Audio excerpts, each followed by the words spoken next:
come here to chew bubble gum and kick ass. And I'm all out of bubble gum.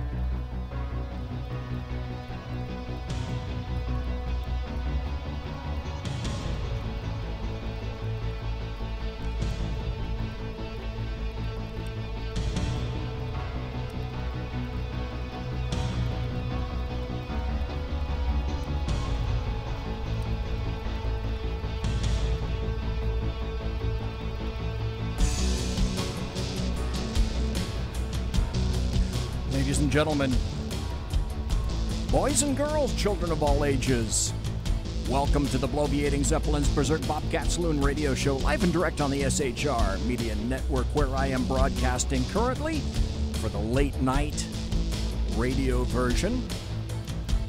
You can go to shrmedia.com, quick like a bunny. That's where you can listen live, and you can also engage in the chat room. So welcome. You got a belly up to the bar. We've kept your seat, and it's great to see you back. Biff is going to be your bartender tonight. He pours with the best of them. And the lava lamp is, in fact, lighted to my left, your right, which indicates that for a first, for the time being, we've eschewed Facebook. Facebook is not shaking hands with us very well. We'll talk about that later. But if you want to watch the show, you can watch it on the SHR Media YouTube channel. Now you can watch it on Periscope because I just sent it out as a Twitter announcement. So you should have gotten that. You can watch it on Periscope, and you can also watch it on Ustream. Now, this is an experiment in progress. But I say this to you, we don't water our drinks just like we don't water our conversation, politics, religion, crime, culture, economics, race, sex, science, law. We talk about it all right here at the Saloon. Nothing is sacred, the speech is free, but the booze is not. All we ask is that you flush the toilet, please jiggle the handle, and don't forget to tip your waitress. Tonight, it is August the 7th, the year of our Lord 2018.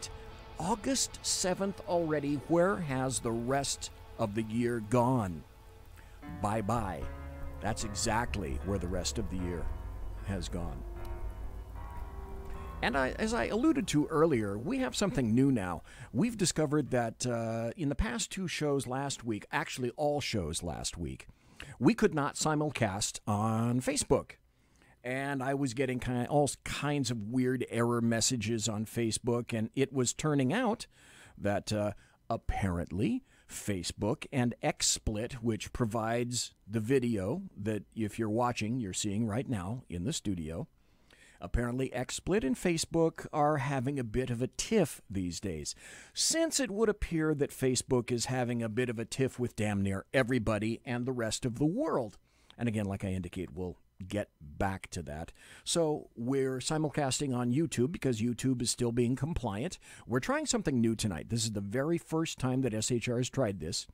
We're simulcasting to YouTube and also to Periscope. Now, Periscope, I've been told, is a very firm, solid provider of video. We'll know at the end of the show because I'm going to have to do a post about the show. And I'm going to have to figure out where can I embed this. For me, this is all new. And we're also on Ustream. This is new for me, too. So I figured, like I told the guy that's going to be on Thursday night, Texas Fred, is going to be on as a representative of the U.S. Gun Owners Association. Can't wait to talk to Fred. He's a good friend of mine. And a representative of the United States Gun Owners Association. So I'll wager that you probably have a good idea that we're going to be talking about the Second Amendment and all sorts of stories that have occurred recently about the Second and the First, for that matter. But having said that, it's when compiling to... Well, let me go back. First hour is Jersey Joe. Now, we haven't spoken to Jersey Joe in a long time. Jersey Joe had his own show right here on the SHR Media Network for 2 hours, Monday through Friday. And Jersey Joe had to take a bit of a break. He is on hiatus. He was on, so if I start at 11 o'clock, he would start at 9 p.m. Eastern, and he was the lead-in to my show. And Jersey Joe, I mean, listen, I have to say this. I know professional broadcasters that don't put in 10 hours of solid content every week. Most broadcasters have a 3-hour show, and roughly an hour of that, or possibly more, is taken up by the top of the hour news, the bottom of the hour news, and breaks for commercials, etc. So Jersey Joe was putting in about as much content and not getting paid for it as a professional broadcaster who broadcasts Monday through Friday. That's tough. I got to tell you, that's tough. Just trying to provide 6 hours of content for SHR, because I'm on Tuesdays and Thursday nights, and then I'm also on tomorrow night with Sackheads Against Tyranny and Sackheads Clint. Coming up with 6 hours of content is tough because we have a top of the hour break. We have a bottom of the hour break. That's only 5 minutes, top and bottom. And we don't have any advertising right now, and we're not monetized, so you don't have to pay to watch this. So I've got to come up with 50 minutes to an hour of good, clean content all the time. Well, it looks like we do have somebody who is calling in, and I told you that we'd be talking again to Jersey Joe. Jersey Joe hasn't been around for a while, but as I indicated, Jersey Joe had his own show on the SHR Media Network right before mine for 2 hours. And Jersey Joe, welcome. And how do you do, sir? Hey, DC, how you doing, brother? Great, great. What I was doing is I was telling everybody that what you would do is you broadcasted on the SHR Media Network Monday through Friday for 2 hours every night, yielding 10 hours of content every week. And I was comparing you to professional broadcasters in terms of, hey, that's tough stuff. You know, a lot of people have a really tough time. A lot of people that do podcasts and whatnot will do a show a week for 1 hour. Yeah. And most of that hour is taken up with people that they bring onto the show that they interview. So, yeah, I understand that show prep is important. I get that. But their ability to ad-lib and just do things live, a lot of that stuff is greatly scripted. And you didn't have that many interviews on your show, so you had to come up with some serious content on your shows. The other thing that is you got to count in there's probably about anywhere to 3 to 4 hours of prep I do before each show. Oh, yeah. During the daytime. Yeah, because... I mean, I'm doing that much. It got a lot, and I did need a break, and I'm feeling a lot better. And I'll be back real soon. I think I might have an announcement this week or next week. Okay. All right.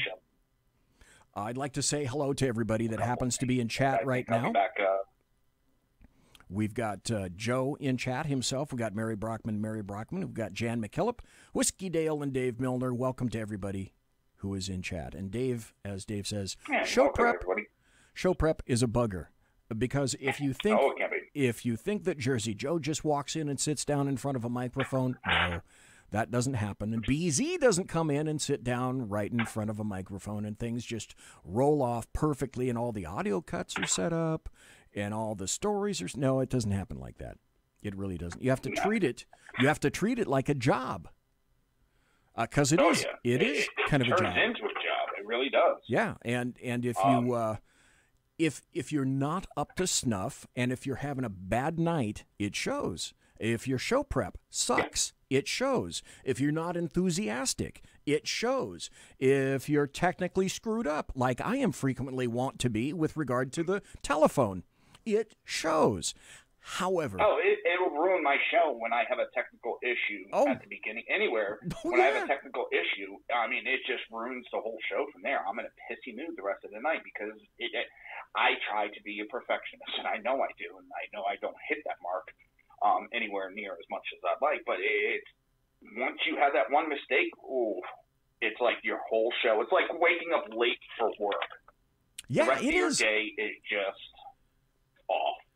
And the mark of a successful individual who wants to do a podcast or broadcast live is it's like talking about war. No first plan survives implementation. And you always better have a plan B available in case, Jersey Joe doesn't show up or I go back and I tell this story because I think it's kind of an interesting story. There was a guy who was supposed to be on for the very first time called Alan Thomas. He's a paranormal investigator, a Sasquatch hunter, and a paranormal researcher. And he's been on TV programs. He's been on radio for years and years and years. The guy is interesting and cool as hell. I love Alan Thomas. I met him in like 2014, 2015 at a paranormal show. And he lives way down in Fresno, near Fresno. And I invited him on the show. And are you okay? It sounds like you're dropping stuff all over the place. Yeah, I dropped a ring I was messing with as we're doing this. I'm sorry, I'm doing this. I haven't had shit to do in this room. Excuse me, I haven't had nothing to do in this room since I pretty much went off the air. So kind of like when we did the kitchen remod, a bedroom remod, and a bathroom remod, pretty much all at the same time. That was brilliant of us. We shoved everything into my studio. Well, studio in my garage, which is my workspace for my woodworking. So, actually, today was the first day I've gotten to do woodworking in about, beginning of July. Okay. So it was good. Well, sorry about that for putzing around. Well, go ahead. That's all right. What I was going to say is that I had the best laid plans of mice and men. This was going to be a great show. It was going to be Alan Thomas on for potentially up to 2 hours. And so I waited for him to call in, and I waited for him to call in, and Alan Thomas never called in. Now, my spidey sense came on because something about me said, listen, don't say bad words or poo-poo nasties about Alan Thomas because he could have really had some kind of a serious setback. He could have gotten into an accident. He could have completely forgotten about it. Something terrible could have happened to him. His cat could have gotten flushed down the toilet. Any number of very serious events like that. So I had to have a plan B, and I always have a plan B. I've always got enough material right here. And on my computer over here, I've got 36 tabs arranged on my my laptop over here. So I've got 36 potential stories to tell. And so he never showed up. And a good professional just kind of ignores it and motors on. That's all you have to do. You got to have enough material to make sure that you fill at least an hour show. And in my case, I got to fill a 2-hour show, and the show must go on. And I had this. I remember that night. I had this weird feeling, and then about 2 days later, I get a text from Alan Thomas, and he says, "Dude, I am really, really sorry that I didn't show up for your show, and I really, really wanted to, and I really wanted to grab my phone and, if nothing else, just call in from my hospital bed." Hospital bed? Yeah. Alan Thomas had a heart attack, and that's why he didn't show up on the program. And I thought to myself, yeah, okay, Alan gets the biggest excuse that I can think of in the history of history. Wow. Okay. So again, we've got somebody else. We've got guest 5150 in the chat room as well. So welcome to guest 5150. I'm sorry, Jersey Joe. Go ahead.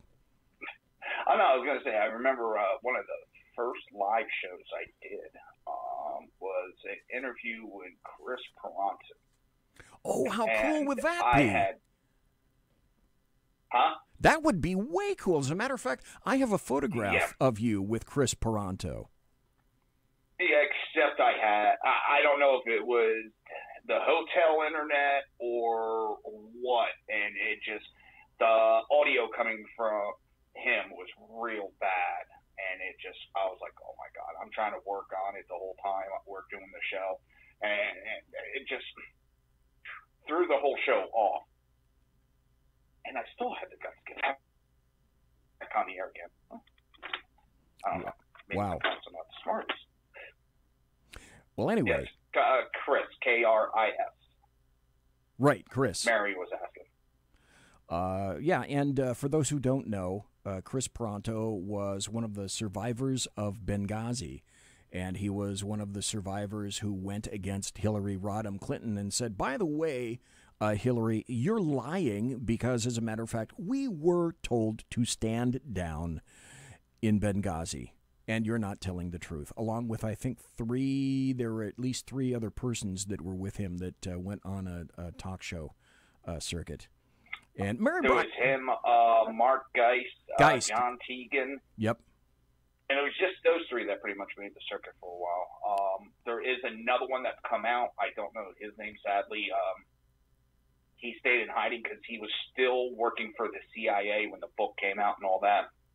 So he couldn't, come forward. Okay. Well, for the people that are not familiar with you, can you tell folks a little bit about you, where you came from, why you're called Jersey Joe, the very important job that you did, and where you are now? All right. As he said, I go by Jersey Joe on the radio. I have a show, River of Common Sense. It was Monday through Friday, 9 p.m. to 11 p.m. Eastern Standard Time right here on SHR Media. Before that, I was an EMT firefighter for 20, 25 years or so. And, injuries took its toll. And, I've had to give up on that. Now, I had to not had to, but I needed to step away from the radio show for sanity. Right. I was also starting up a woodworking shop and trying to get that up and running, get a stock of stuff, get show prepped and everything. It was just a little overwhelming. It can be daunting, yes. Yeah, and with the radio show, even I thought, just sit down and talk, it's fine. It gets it tears at you after a while, especially if,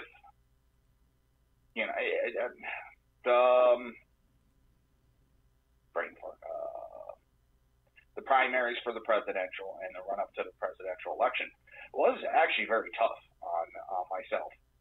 I was taking a lot of flack, and death threats, everything I was getting on my end, and it didn't bother me, but over a while, it just kind of was tiresome.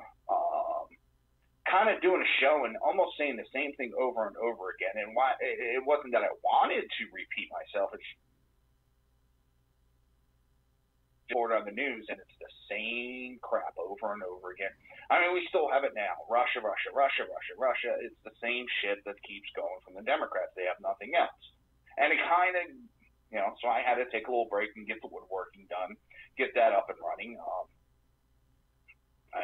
They give an example. I was not even 5 minutes before calling into you. I had started a project today for a new end table I'm doing where cut out the center of the end table, had the space in between. I filled it with two-part epoxy. And then once that dried a little bit, I'm taking there's these glass decorative stones I have, putting that in there, and then I'll fill the rest of the way with epoxy to fill in that gap, and it's like a little river running through the center of your end table. So I was running out there, getting some work done before coming in and giving you a call, because when I get done here, it's back out in the garage, back and forth. So, and I want to appreciate, I really do, and want to say thank you and appreciate you asking me to come on the show. BZ, I had gotten your text message several weeks ago about coming on your show, and I never responded. I got so sidetracked with everything that I just forgot to respond, and I didn't mean to tell you sorry about that. I didn't mean to ignore you or anything, bro. Well, that's okay. That's all right, because we finally did get you on. So if people want to go to your website, for another thing, I know that you do woodworking, and you also build these. Now, for those who happen to be watching the show on YouTube or on Periscope or on Ustream, what I'm doing is I'm holding up a band right here, and I've got a thin blue lined paracord band that Jersey Joe happened to make for me. And do you still do that, Jersey Joe? I will still do them. I just haven't gotten any orders of late. Well, actually, side piece. I did an Army logo that I did on wood and everything, and I had taken the paracord. I think it was the camo tan, and did that braid and made a whole border for the outside of the piece. just admit them. I think if you go on Antrobus.one, that's ANTROBUS.ONE, and look through the post, there is one from the Army that I did, because I've done Marines, Air Force, Navy, every branch I've done. And the joke I have at my shop is I've done all the military tribute stuff. Some gave, all gave some. I can't remember all the pieces I've done, but I have yet to do a firefighter or EMS. Okay. Yet. So if they want to order, I keep saying I'm going to do it, but if people want to order a paracord bracelet like that, do they go to Reaver.one to find that, or Antrobus.one? For that, Reaver.one. Okay. Right now I got separate stores still. I never thought about combining them, but it's kind of a separate business venture, so cool. I need to keep 2 stores. But yeah, if you go to Reaver.one, you can check out. It hasn't been updated in a while. It'll start getting updated again. Like I said, probably this week or next week I'll be making an announcement when I'll be back. Okay, cool. In the chat room, I think I announced that we already have guest 5150. By the way, that's the Welfare and Institutions Code in California for crazy. And we have Simone Says in the chat room, and also one viewer. Well, sir, are you ready to delve into politics? Because I've got some results that are just now coming in. For those of you who are not aware, Ohio, Kansas, Michigan, Missouri, and Washington are having their elections today. And as a matter of fact, after having that, now I'm going to read, I have some results here, and I'm going to read some of the results that are just starting to eke in right now from these various states. But there's a story that says, Democratic rift, grassroots liberals rally around identity politics in midterm campaigns. Some Democrats think the emphasis could hurt the party's ability to deliver a unifying message. And after having said that, the liberal push to remake the Democrat Party into a more progressive and diverse political organization will be tested this week in Michigan, where a coalition of grassroots groups has unified behind Abdul El Sayed's underdog quest to become the nation's first Muslim governor. Stop. Were you aware, ladies and gentlemen, boys and girls, children of all ages, that there's a guy who happens to be Muslim running for governor in Michigan? And that should really shock no one who was aware of what's going on in Michigan, because essentially Dearborn, Michigan, is about 80% Muslim. Hamtramck, Michigan, is even more so. So it really should not surprise anyone that a Muslim governor is running. But I have some returns at this point. Now, it's funny. Jersey Joe wasn't the standard saying that, it's going to be a blue wave. It's going to be a blue tsunami come November in the midterms and all the special elections coming up to November. Isn't that what the Democrats and the leftists and the American media maggots all said? Yep. Okay, well, I've been hearing that one since Trump's election. Yeah, so let's look at this, because I'm looking at some of the returns already. Well, gosh, golly, it looks like the Ohio House seat stays red, meaning Republican. The polls now are all closed in Kansas, in Michigan, Missouri, and Washington. Kobach has kind of an uphill battle in Kansas.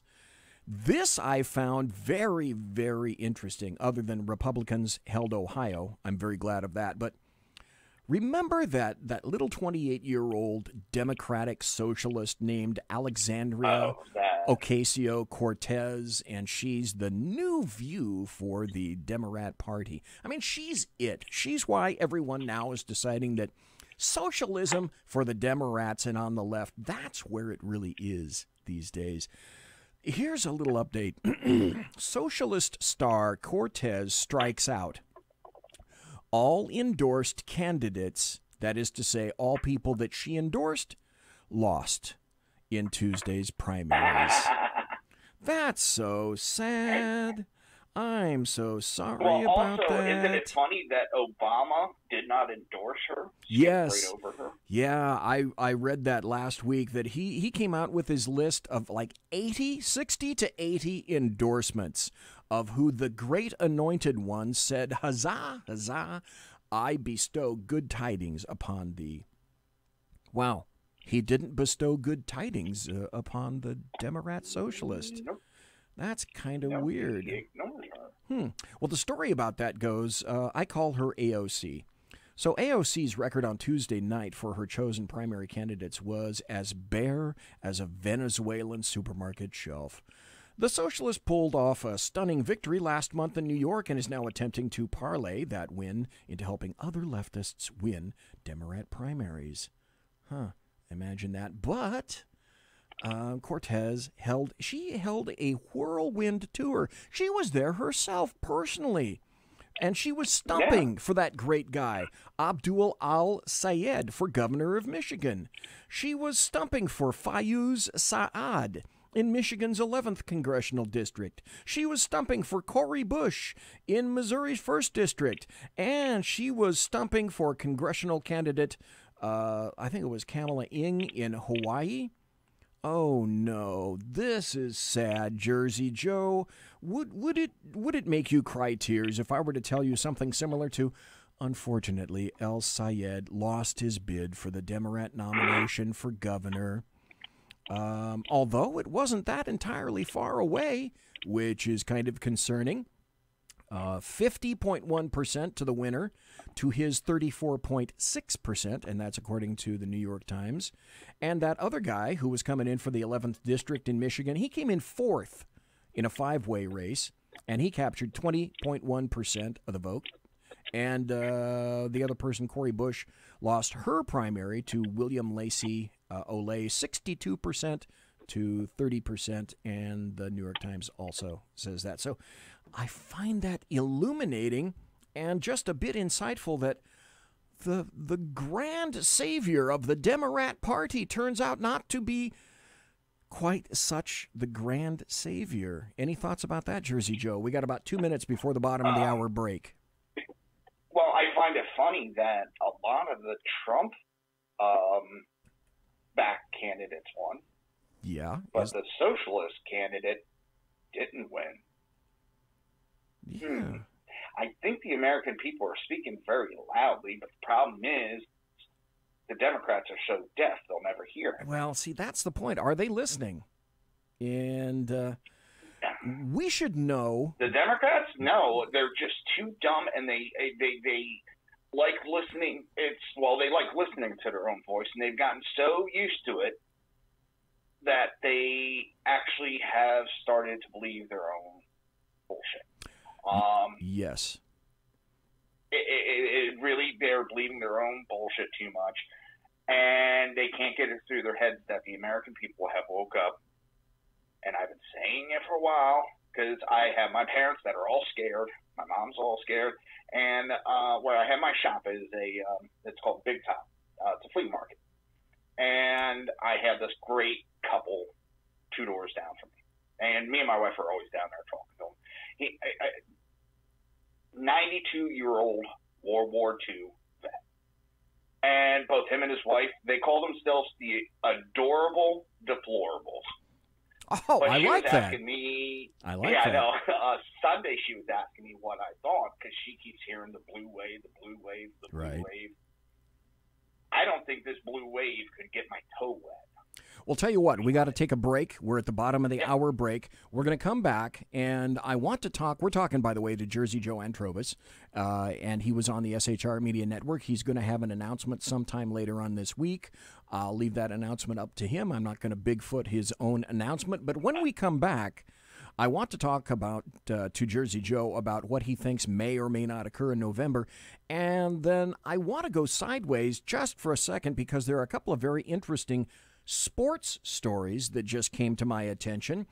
And do you think they possibly deal with politics? And the answer would be, yeah, as a matter of fact, they do. Sports I know. It's so sad. Folks, you're listening to the Bloviating Zeppelin's Berserk Bobcat Saloon radio show live and direct on the SHR Media Network. Don't go nowhere, please. You're listening to the SHR Media Network. The new show on the SHR Media Network, Sackheads Against Tyranny. On shrmedia.com. Go there quick like a bunny, 11 p.m. Eastern, 8 p.m. Pacific, every Wednesday. Live and direct on the SHR Media Network. shrmedia.com. Be there. Human by race, Christian by faith, American by nationality, and conservative by choice. Reverend Ralph J. Chittum Sr. is the right guy on SHR Media from 8:05 to 9 p.m. Monday through Friday. And if on the rare occasion I am ever wrong, I will still always be right. The right guy on SHR Media. When dirty politicians, shadow governments, and deceptive Islam blind the world with fake stream media smoke, their only fear is one man with a cane. I'm Dave Milner. Join me through shrmedia.com, highplanestalkradio.com, and the Western Free Radio Network at Spreaker, YouTube, and iTunes for a different perspective weekly on the Unpleasant Blind Guy. And catch me on Jeff Mitchell's EDL Radio on blogtalkradio.com. There's no surrender ever, because truth is not always pleasant. Hey, this is Michael Wright. And I'm Shannon Wright. Join us for The Right Way with Shannon and Mike, Monday through Thursday from 7 to 9 a.m. right here on SHR Media. Why are they joining us? For fun things like sports, politics. Oh, maybe some news and entertainment? And all kinds of other things. Money and recipes and events, all kinds of stuff. Yeah, so join us Monday through Thursday, 7 to 9 a.m. here on shrmedia.com.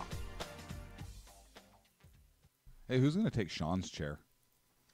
I'll run the buttons if you want. The what? The slider the thingies. Those what? Things.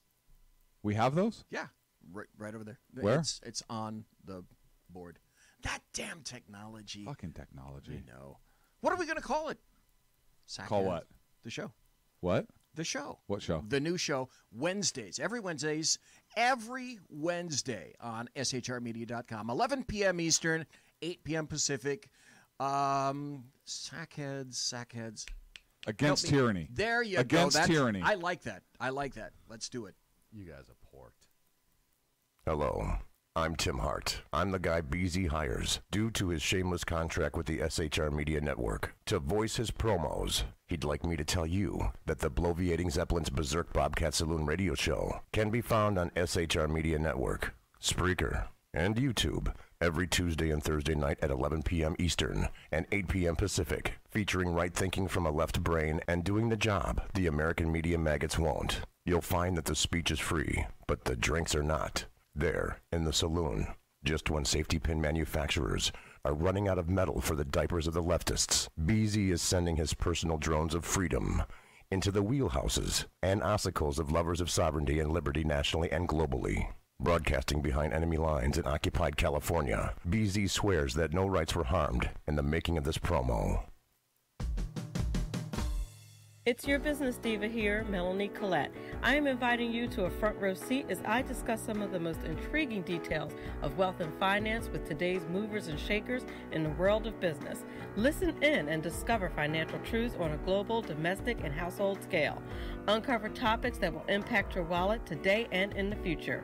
Money Talk with Melanie airs Monday through Friday, 5 p.m. East, 2 p.m. West, right here on SHR Media and High Plains Pundit Talk Radio. You can't afford to miss it.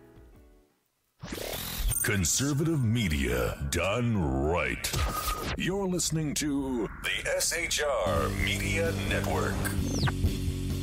Ladies and gentlemen, boys and girls, children of all ages, you're listening to the Bloviating Zeppelin's Berserk Bobcat Saloon radio show, live and direct from the sumptuous and palatial SHR Media Network studios. We are count them, two mints in one, 2 miles away to the west of us from the locus of evil on the entire left coast, the capital of the state of California, Sacramento, or as we call it on Wednesday, we call it Shatramento, Fornicalia. And that's where we are. We are talking to Jersey Joe, who had his own show on SHR, and there may or may not be a resumption of that. I'll let Jersey Joe talk about that in a little bit. We also have Beantown Billy in chat, Simone, Mary, Dave, Andy. Welcome, Andy. Whiskey Dale, Joe himself, and, of course, BZ, the fattest guy in radio. Not that I'm doing anything about that, and I'm simply waiting and biding my time for my factory-issued heart attack from my fully factory-equipped heart attack factory. Now, that having been said, Jersey Joe, I want to come back and talk a little bit of sports. I want to get... Real quick, because I'm challenging you on that fat thing because my weight... Because what? My weight has skyrocketed up. I'm catching up. I might have passed too. I'm not so sure about that. Not like I'm gonna have a weight off or anything, but I'm not really convinced. What I'd like to do is do 2 sports stories and then come back to your thoughts about the midterms and about what kind of results we might anticipate come tomorrow, come Wednesday. Here's a story that I find really frustrating, and yet there's a bit of schadenfreude in it for me. So I'll read you the story, and then I'd like your input with regard to this because it has something to do with the NFL. The headline is this. The NFL apparently has ordered Jerry Jones to quit discussing the national anthem policy. So by the way, for folks who don't know, Jerry Jones is the owner. He literally owns the Dallas Cowboys football team. The Dallas Cowboys owner Jerry Jones made waves last week when he said that the Cowboys were required to stand for the national anthem this season. In other words, he's having his Cowboys do what people in the NBA are doing, and for the most part, people in baseball are doing as well. Now it turns out the NFL is cracking down on that discussion. As reported by the Star-Telegram, the NFL now is telling Jerry Jones, who is an owner of an entire team, the Dallas Cowboys, they're telling Jerry Jones he can't discuss the anthem policy anymore. And Jones, here's the deal. Jones was supposed to go on a whole bunch of Dallas TV stations to talk about training camp and the anthem policy, but he had to cancel because of this new NFL report literally banning him from talking on the matter, according to that Star-Telegram report. So what happened is a bunch of stations started to voice their disappointment with the NFL and how it's taking away from the league as a whole. Now, I forgot something very important. I have this NFL story that I'd like to have your input on, and I also have another story that I guarantee, it's right in front of me right here, I guarantee you did not see this story coming. But hey, one story at a time. Any thoughts? Any thoughts about about Jerry Jones and or the NFL, because the season is starting now, and it's going to be up and running in September, so just 1 month away, and you're going to have preseason starting. So the time for watching the NFL is nigh. Any thoughts, Jersey Joe, about Jerry Jones and the NFL and what they're trying to do to him? They have someone that's speaking out, and just like any good liberal, they got to silence opposing voices. They can't win with arguments. Just with anything else, they can't win with rational arguments, so they got to silence. And that's what they're doing to Jerry Jones. Unfortunately, they have the power to do it. As long as they have a liberal-loving idiot like they do, they had a chance to get rid of him. They didn't. I can't think of the commissioner's name. Goodell. Roger Goodell. But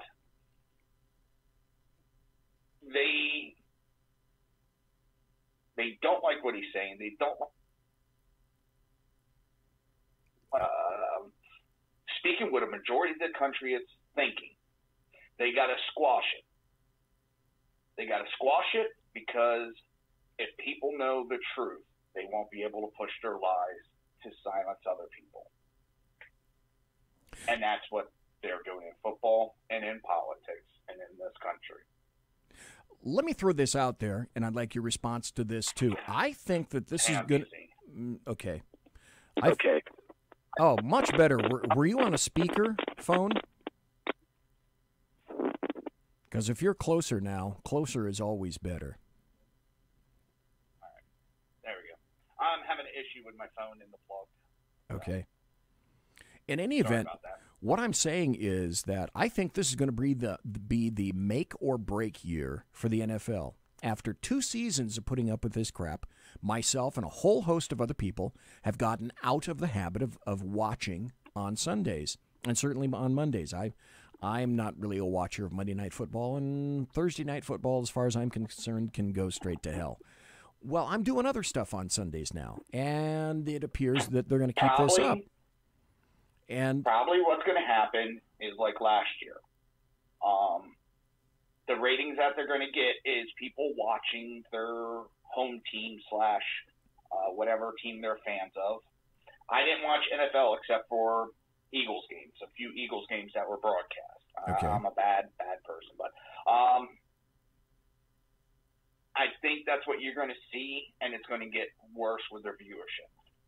That's why I honestly believe the XFL, if things keep going in the NFL the way they are, I think XFL redo will actually have a chance this time. I think you're right. Vince McMahon had the XFL probably, 10 years ago or so. And I remember the name of one of the players on the back. It said, "He hate me." By the way, the XFL, folks, is where the camera flying over the field itself, that's where that was instituted. The camera flying over into the huddle, etc., over the field, that came from the XFL. Just thought I'd tell you about that. Players. Last year, this year for that matter, it's supposed to be the football season where we're gonna move on and we're gonna actually discuss football matters. And this was going to be, we're going back to football just like it was, and we're not going to discuss so many different political things that it pisses everybody off, because the reason people watch football is to get away from this political crap. And the more they politicize football and make football PC, the worse it's going to get. So, I suggest this is going to be a make or break season for the NFL. I agree. And it actually started before Kaepernick, really. It was like a year or two before. I think it was right after the Sandy Hill shooting. Oh, okay. Well, yeah, that's right. Because they started. The Monday night announcer during halftime went on a huge tirade. That's right. About Antigua. That's right. He started bringing politics into the announce booth. That's an interesting point. I'm going to tell you a story, though, that just came out today that I can almost guarantee you haven't heard, and no one else that's listening live or listening in podcast or watching on YouTube or Periscope or Ustream, I bet you have not heard this story, and that's this. By the way, were you aware that the first male cheerleaders are ready for the NFL season? NFL fans? Yep. Oh, you were you? NFL I saw fans that article today. Are going to see history made this season, and it doesn't have a thing to do with what goes on behind the scenes. The Los Angeles Rams and the New Orleans Saints have made male cheerleaders dancing on their squads, and they're going to have that going for the first time. So all you men in the audience, because the NFL audience is mostly men, to whom do you think this is catering? I'll let you have a shot, Jersey Joe. I know you're not going to know, but I suspect you're going to guess. I would say the gays.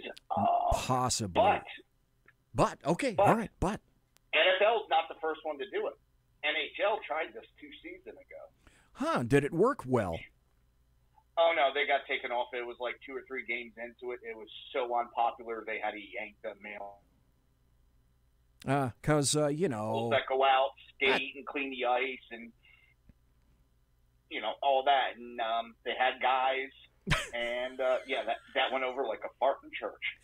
Folks, can you think of any other way that the NFL can manage to shoot itself first in the foot and then in the head? It's become just like journalism. I'm going to talk all about journalism in the second hour after Jersey Joe. the journalists have found a wonderful and remarkable way to continue shooting themselves in the head to make sure that they continue to bleed and hemorrhage readers and advertisers and whatnot. And I would submit to the NFL, because this is a politically correct stunt that they're pulling.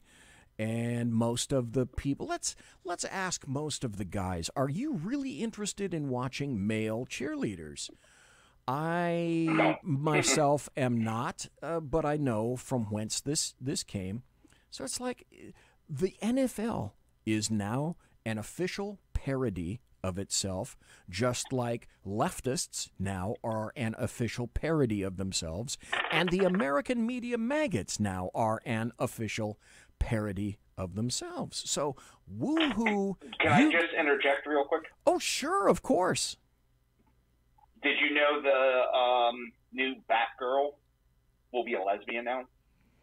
Well, there's a transsexual superhero now. I think that's wonderful. It's only fair. I know. It just, they're taking long time things, and they got to socially engineer them to try to force acceptance of everything. And it drives me up a wall.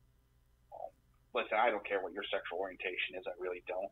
Go do what you want, but stop jamming it down everybody's throat. Yeah, I'm done with the NFL. Hey, as far as I'm concerned, the NFL is probably done with me. And that's great. Not buying any more NFL products, because I did at one time. I was a purchaser of NFL products. I'm a Green Bay Packers fan, so I had this wonderful Ray Nitschke number 66 Green Bay Packer jersey that I bought for about $250, because that shit ain't cheap, as you well know. And that's it. I'm done. Like the Packers, but I'm not particularly interested in watching either them or the NFL anymore. I'm done. Pretty much the only time, like I said, maybe a few Eagles games, because I don't get to see a lot down here. I'm in Tampa. We don't see a lot of Eagles games. Are you saying you're not a Bucks fan? What the hell is wrong with you, mister? That you're not a Bucks fan?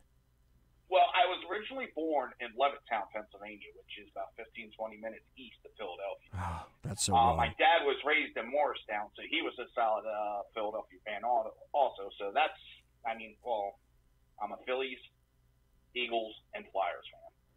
See, when I'm looking at sports, I'm looking at camps are getting ready to open up in preseason in September for NHL.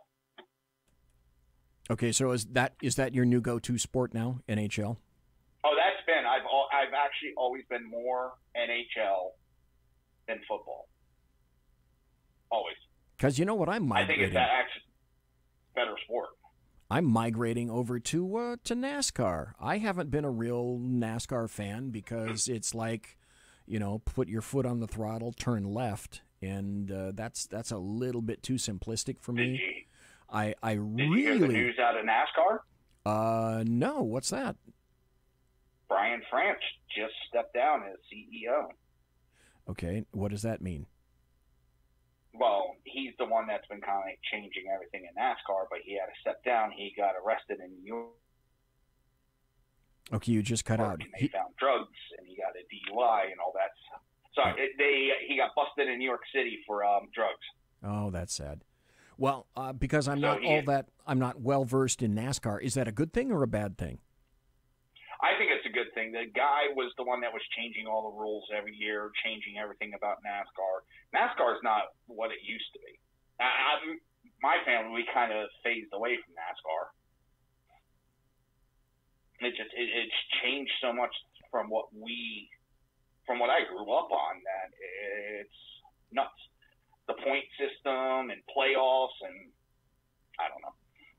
Let me read this final sports story to you because I think this portends big, big, big trouble. Not just in Little China, but I mean all over this particular sport. The headline goes like this: NBA makes MGM Resorts International its first gambling partner. Now, just in that headline, do you see possibly, Jersey Joe, anything that could go wrong with that?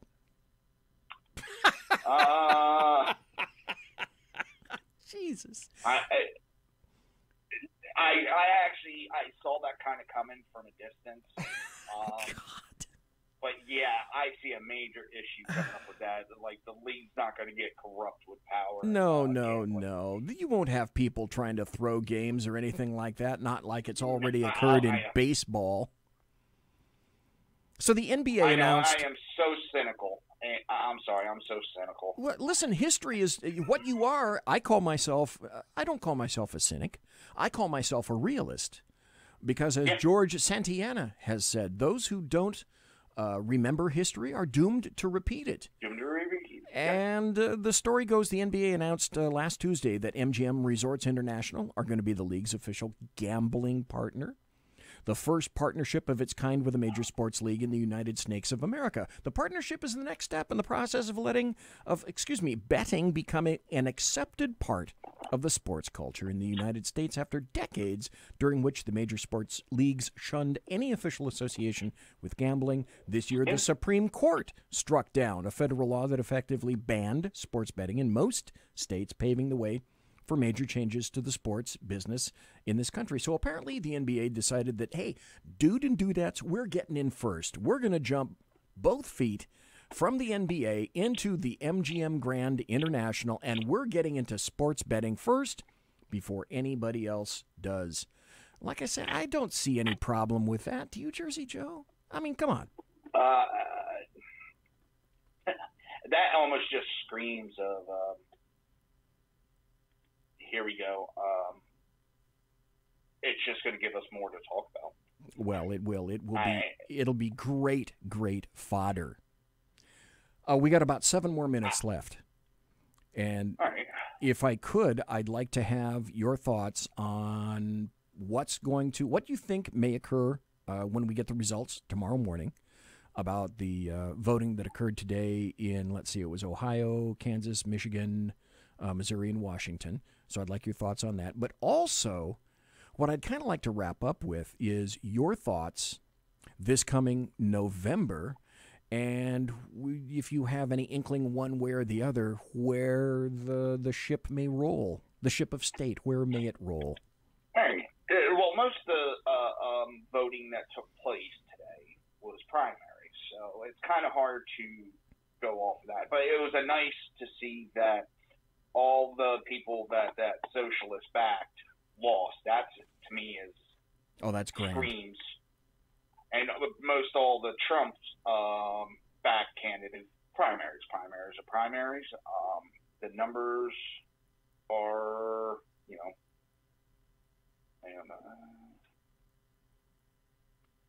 See the one. I just saw something. Alyssa Milano's crying about something. Oh, that's sad. As for November, I see a red wave. I think not only are we going to keep supermajority in the House, okay, I think there's a chance we can get majority in the Senate. Okay, so you think that we may... I am seeing too many Democrats. Go ahead. You there, BZ? Yeah, go ahead. Okay. I think there's going to be a red wave. I see too many Democrats walking away from the Democrat Party. They're getting tired of it. Look at Chicago right now. Rahm Emanuel is in dire straits in Chicago. Oh, my God. He is the epitome of the Democrat Party. And that is, you have a large section of people of the Democrat Party that are going, he cares more about immigrants than blacks. And you're going to see that happen more. You have gays that are going, wait a minute, I'm getting tired of being used as fodder to fight political battles. It's like a Democrat leave the plantation behind or something like that. And he talked about how he left the Democrat Party and how he was like, well, the Democrats are supposed to be all accepted. But when I went there, I was put in the category and only talked to when they thought they needed a gay white male. Right. He goes, I went to the Republican Party, and he said either the people were like, okay, you're gay, great. Or the other ones are going, I don't give a shit what you do. And he was expecting, attacks, and he got, we don't give a shit. Do what you want. And he said he was shocked to see that because of all the crap that the Democrats spew. Well, that's all they have is lies right now. That's and another reason that... Look at the hysteria. Go ahead. Look at Tammy Bruce, for example. I tell you what, Jersey Joe. All right. Yeah, let me get going. I'm having a lot of issues here right now all of a sudden. Okay, all righty. Hey, thanks for being... And actually, this is going to be a good test because, I'll be back within a week or two, and I got to get this stuff worked out so okay. It works on my system. I love you. You're a brother, but I got to tell you, you got some serious phone issues, sir, and boy, do you have to correct them because this makes for terrible radio. Oh, yes. I got to be honest. I'm going to get going, okay? All righty. See you, sir. Take care. Thank you. You betcha. Bye. All right. That was Jersey Joe. And one thing I do have to say, we got about 2 more minutes before the top of the hour break. I'm predicting that the Senate we may pull out maybe a seat or two. It may be 53, maybe 54 in the Senate. The House, the problem with the House is that there are 42 seats up. And a lot of people are saying that because of this hashtag walk away, et cetera, and some of the other issues we were talking about. The thing I think we must caution and emphasize this, we cannot get too filled with ourselves. And by that, I mean ourselves being conservatives, people belonging to the Republican Party. I'm an independent, but I'm going to vote a Republican ticket. I can tell you that right now. I've decided that that is what is going to happen. But we cannot be too smug, and we cannot be too cavalier, and we cannot take it on an assumption that, you know what, with all the stuff that's going on around me, I think we're just going to waltz into the House, and we'll keep the Senate, and all will be well. And on my part, I don't think I really have to do a hell of a lot. And I would say that's a really bad attitude to take. Here's what we need to do. And I'm going to end all of my posts with it pretty much from now on. We need to vote red in November. We need to register as many Republicans as we possibly can. We need to emphasize to as many people as we can that you need to look at the hashtag walk away. Just go into Twitter or the internet and write hashtag walk away and look and listen to all the people and their reasons for leaving the Democrat Party. That's what walk away is all about. Leaving the Democrat Party. And I'm noticing in social media that these are people that were once Democrats. The bulk of them I'm noticing in social media that are walking away are black males, a number of black females. I haven't seen too many people that happen to be Hispanic, Asian, etc. But what this is telling me is that finally there are thinking black Americans who are tired of being used as a monolithic voting bloc by the Democrats. And after all these years, they're finally coming to realize that though they've been patted on the head for any number of years, what is it that the Democrats are really doing for them? Not that they should necessarily be doing anything more above and beyond anybody else. But can anybody think of any reason whatsoever why people in poor black neighborhoods deserve less security than anybody else in any other neighborhood? And the answer is they don't deserve less security. And yet they're getting it because of policies from the LDAM, the leftists, the Democrats, and the American media maggots. And they're fed up. And you can see Chicago is a wonderful, sterling example of this. When I come back, we're going to be talking about some of the ridiculous things that have occurred in the media, that are occurring with regard to journalists, and the rampant hypocrisy of it all, and about basically while journalism is imploding, well, it should come as no shock that immigration is exploding. You're listening to the SHR Media Network. The new show on the SHR Media Network, Sackheads Against Tyranny. On shrmedia.com. Go there quick like a bunny, 11 p.m. Eastern, 8 p.m. Pacific, every Wednesday. Live and direct on the SHR Media Network. shrmedia.com. Be there. Human by race, Christian by faith, American by nationality, and conservative by choice. Reverend Ralph J. Chittum Sr. is the right guy on SHR Media from 8:05 to 9 p.m. Monday through Friday. And if on the rare occasion I am ever wrong, I will still always be right. The right guy on SHR Media. When dirty politicians, shadow governments, and deceptive Islam blind the world with fake stream media smoke, their only fear is one man with a cane. I'm Dave Milner. Join me through shrmedia.com, highplanestalkradio.com, and the Western Free Radio Network at Spreaker, YouTube, and iTunes for a different perspective weekly on the Unpleasant Blind Guy. And catch me on Jeff Mitchell's EDL Radio on blogtalkradio.com. There's no surrender ever. Because truth is not always pleasant. Hey, this is Michael Wright. And I'm Shannon Wright. Join us for The Right Way with Shannon and Mike, Monday through Thursday from 7 to 9 a.m. right here on SHR Media. Why are they joining us? For fun things like sports, politics. Oh, maybe some news and entertainment? And all kinds of other things. Money and recipes and events, all kinds of stuff. Yeah, so join us Monday through Thursday, 7 to 9 a.m. here on shrmedia.com. Hey, who's going to take Sean's chair? I'll run the buttons if you want. The what? The slider the thingies. Those what? Things. We have those? Yeah, right over there. Where? It's on the board. That damn technology. Fucking technology. I know. What are we going to call it? Call what? The show.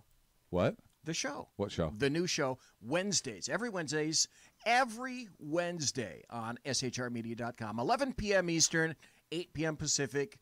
Sackheads. Against tyranny. There you Against go. tyranny. I like that. Let's do it. You guys are porked. Hello. I'm Tim Hart. I'm the guy BZ hires, due to his shameless contract with the SHR Media Network, to voice his promos. He'd like me to tell you that the bloviating Zeppelin's Berserk Bobcat Saloon radio show can be found on SHR Media Network, Spreaker, and YouTube every Tuesday and Thursday night at 11 p.m. Eastern and 8 p.m. Pacific, featuring right thinking from a left brain and doing the job the American media maggots won't. You'll find that the speech is free, but the drinks are not.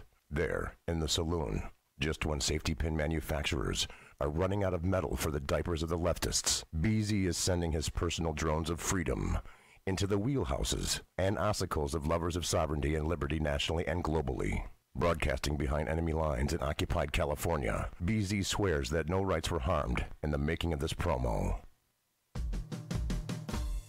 It's your business diva here, Melanie Collette. I am inviting you to a front row seat as I discuss some of the most intriguing details of wealth and finance with today's movers and shakers in the world of business. Listen in and discover financial truths on a global, domestic, and household scale. Uncover topics that will impact your wallet today and in the future. Money Talk with Melanie airs Monday through Friday, 5 p.m. East, 2 p.m. West, right here on SHR Media and High Plains Pundit Talk Radio. You can't afford to miss it. Conservative media done right. You're listening to the SHR Media Network. Ladies and gentlemen, boys and girls, children of all ages, this is the Bloviating Zeppelin right here in the SHR Media Network studios on the Bloviating Zeppelin's Berserk Bobcat Saloon radio show. Welcome to everybody. We had Jersey Joe, and I have to apologize to everybody. You never can tell when someone is going to have a good phone or a bad phone, and I'm sure Jersey Joe obviously didn't try to do anything that himself. Sometimes phones just turn out to be bad in and of themselves. But from me to Jersey Joe, sir, if that's the phone that you plan to broadcast on, you need to look at Plan B. Anyway, Thanks to Jersey Joe for being on, and he's probably going to have some kind of an announcement coming later on this week. My guess would be it has something to do with the SHR Media Network, but I can't be sure, nor do I want to particularly Bigfoot what I think it is that he may end up saying.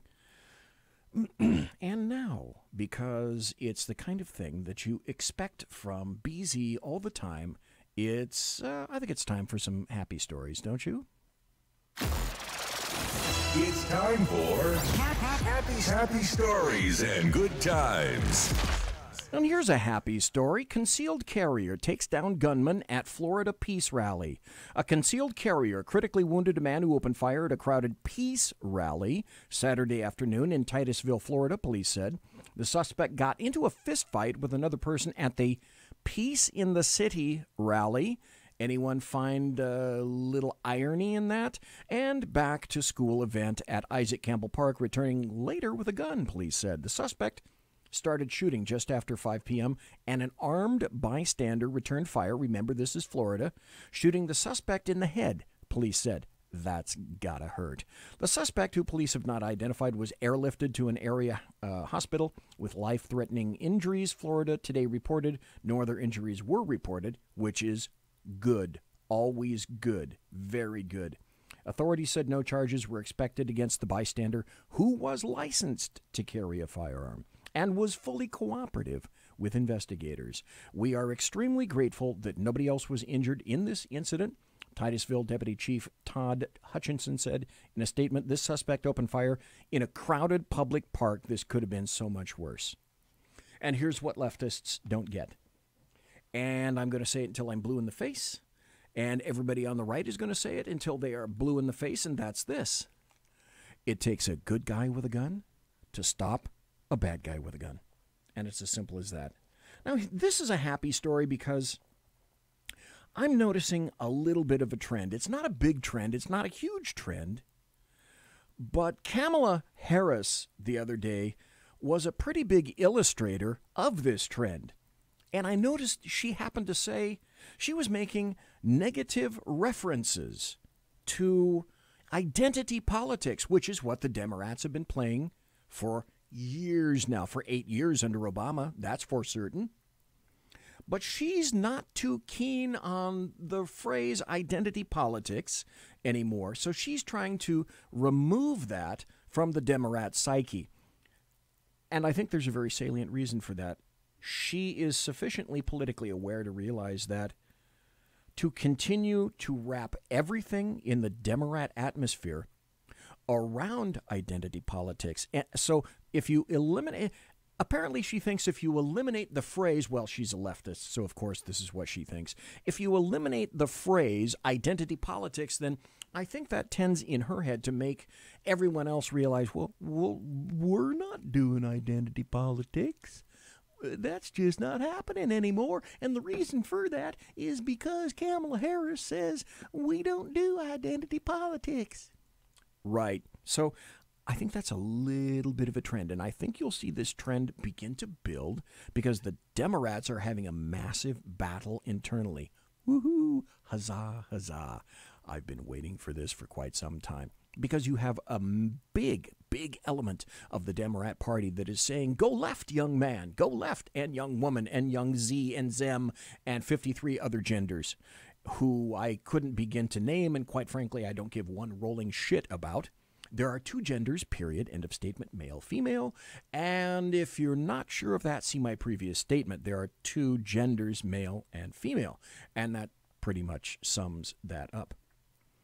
But the reason I wanted to go to this happy story, and the reason that I'm reading it from the New York Times, is just as Kamala Harris seems to be indicating that I'm sensing a little bit of, I can't say much, and I certainly can't say come to Jesus because there aren't very many Democrats that could even tell you who or what Jesus is, but it's almost their own little come to Jesus moment where they're beginning to realize, are we pushing the wrong thing? Well, they're not convinced of it yet.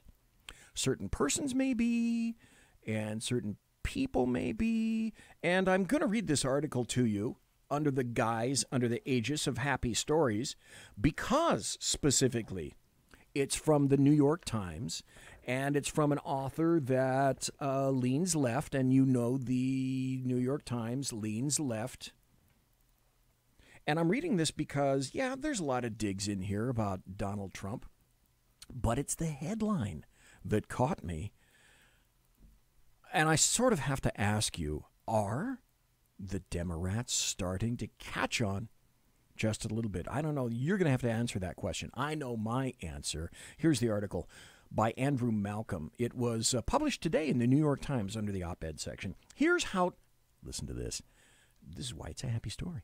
Here's how Trump could pull off another election surprise. Perhaps you thought America's politicians might take off much of August, given the heat vacations and the fact that so many of us aren't paying much attention anymore. So bad is the odor of bitter partisan turmoil. No. Campaign days are a precious commodity, not unlike vacant rooms in a hotel business. Once the day or night is over, there's no making it up. So in the last week, an energetic 72-year-old President Donald Trump, who isn't on any ballot November 6th, has been out campaigning 3 times with many more to come, mainly in contested races that will decide control of the House. He's had a pretty good record of endorsement success in recent primaries, but Democrats, energized by the same polarizing figure, need pick up only 23 seats to hand the House Speaker's gavel back to 78-year-old Nancy Pelosi. Stop. If-then equation. If that occurs, do you think the Democrats are in fact going to hand a gavel of the speakership back to Nancy Pelosi? And I tell you, I think number one, her marbles are rattling quite bitterly inside. I think those are facts and evidence. So if she thinks she's going to be reinstalled, I think she's got another thing coming. So are they going to hand that gavel back to, we continue with the story, 78-year-old Nancy Pelosi, or a younger challenger come January? Even Barack Obama, who as president disdained involvement in lowly House contests, is back in. He issued a lengthy list of fairly predictable endorsements, carefully dodging some key contests that would plop him in the middle of Democrats' simmering civil war over sane politics or socialism. And that's what Jersey Joe and I said about, half hour ago, is that the person most glaringly absent from the list of Obama supporters, or who he was supporting, I should say, Alexandria Ocasio-Cortez was not on that list. So apparently Obama does not have the testes or the fortitude to get in the middle of a Democrat war, because I think he senses that's a pistol shot that he may not survive really well. He issued a fairly list of predictable endorsements. He dodged some key contests, and he didn't want to get involved with a civil war over politics or socialism. That profound fracture between far left and establishment liberals is much like the angry Tea Party movement that split Republicans starting in 2009 and still flares into factional feuds via House Republicans' Freedom Caucus, or basically Republicans that are conservative and everybody else who happens to be a rhino. Hello, John McCain. Watch for the Democrat split to deepen and widen as the party's 2020 presidential wannabes, likely an even larger field than the 17 contenders Republicans struggled with in 2016, begin their public maneuvering later this fall. That's very interesting. And I think he has nailed it, that there's going to be a host of people on the Democrat side that are going to be running for the presidential nomination. It's going to be a hell of a race, I think. It'll be really interesting to watch, if for no other reason than the Democrat side.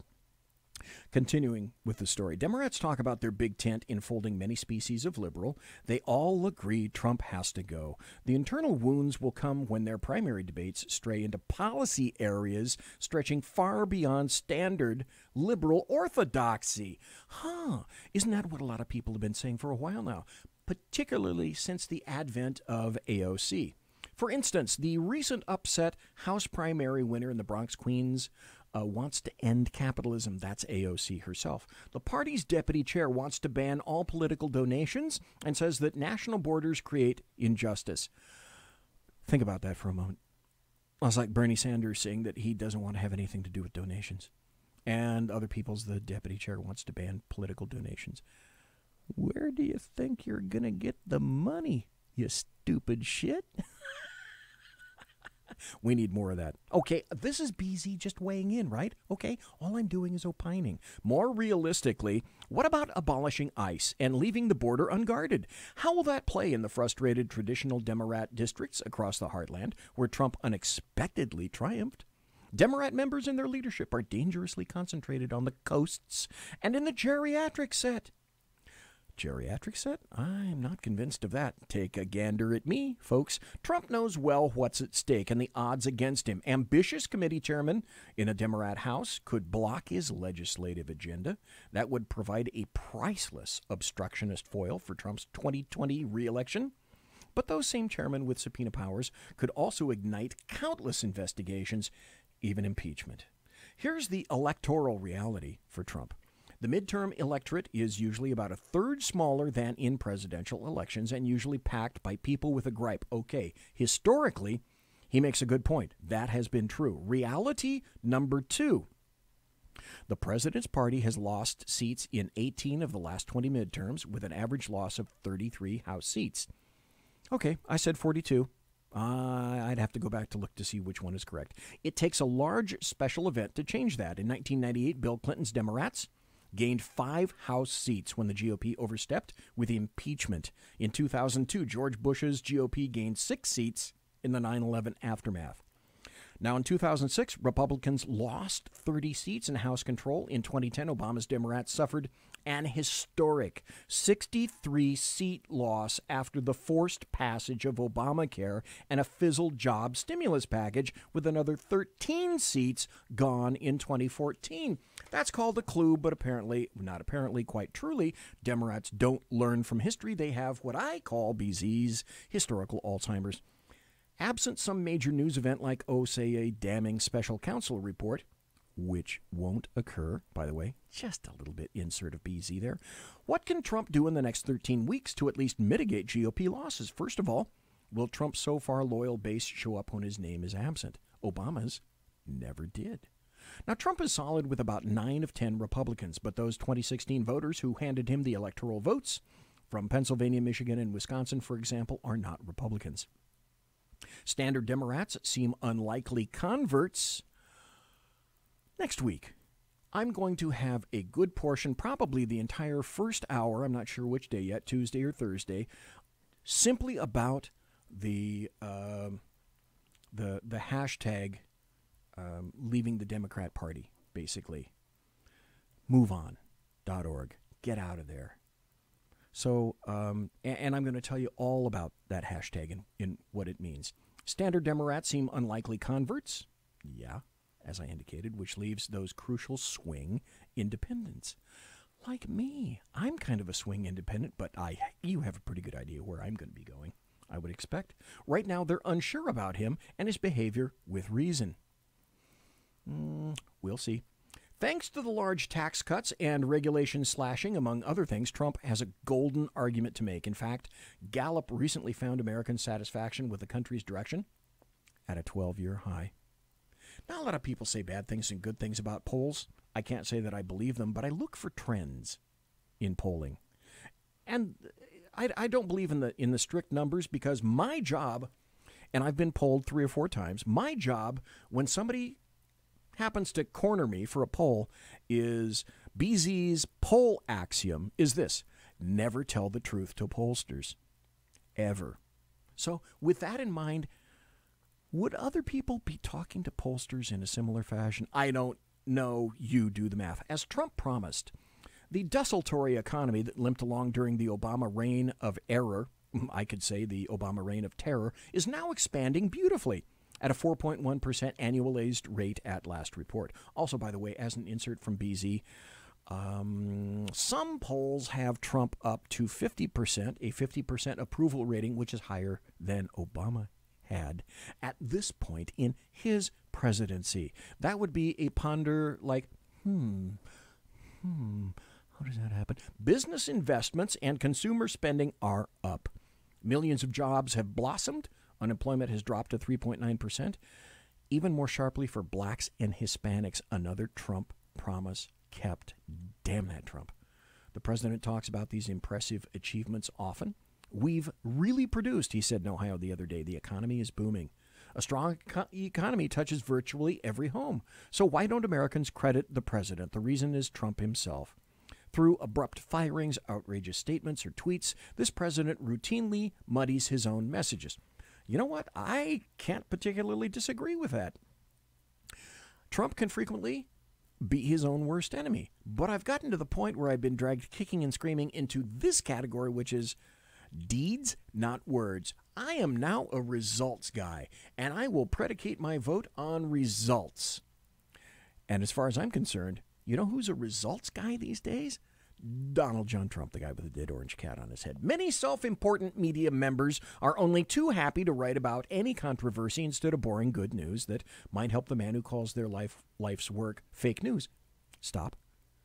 The only reason it's called fake news is because the American media maggots have created fake news, and they're caught in fake news every day. I'm not certain that they could tell the truth if their lives truly depend upon it, and their lives coming in November may depend upon it, because I'm going to wrap up the hour at 10 o'clock my time, at 1 o'clock Eastern, with a very salient question. Trump asks for it. In effect, Trump asks for it and tells everybody what fake news is. There's still sufficient time. If Trump had the self-discipline to tell Trump to stay on one message, dump the hyperbolic false claims and needless distracting attacks on others, he could attract many independents seeking someone more presidential and become a more powerful president while remaining true to the Trump that Trump and his base love.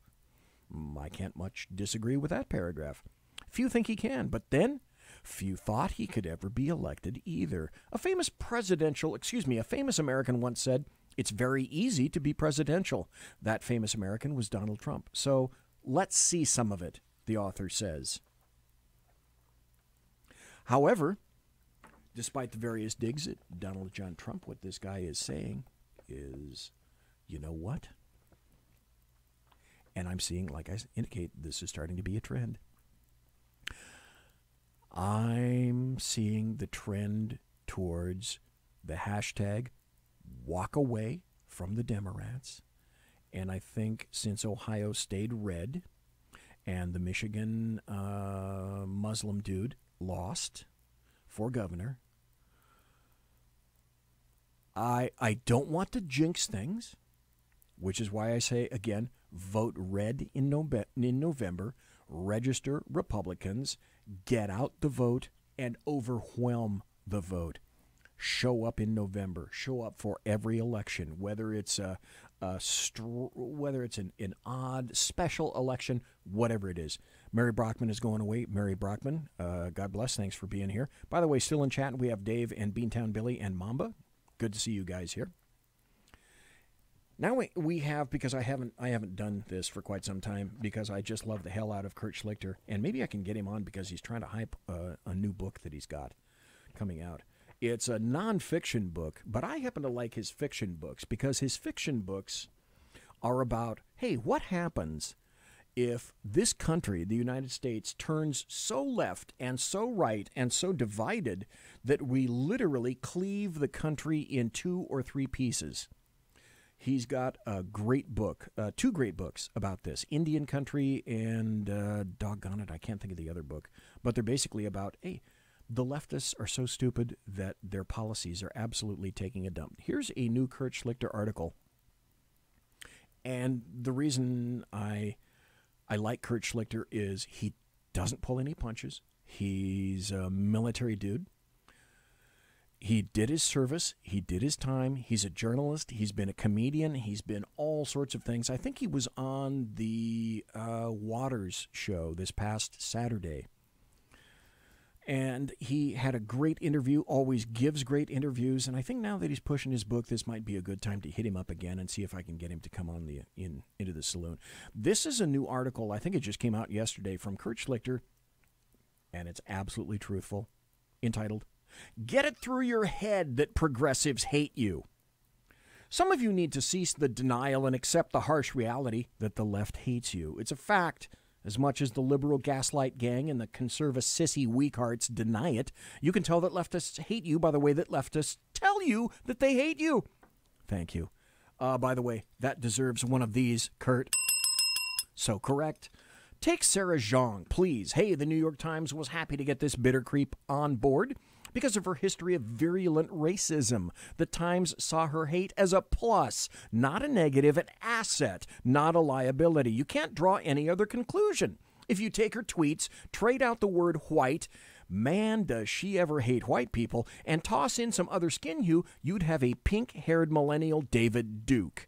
And the New York Times saw that and said, awesome, sign her up. You may think you know the deal about her prejudice, but you don't really know the deal, not until you read the full extent of the Ku Klux Korean immigrants' portfolio of bigoted tweetery.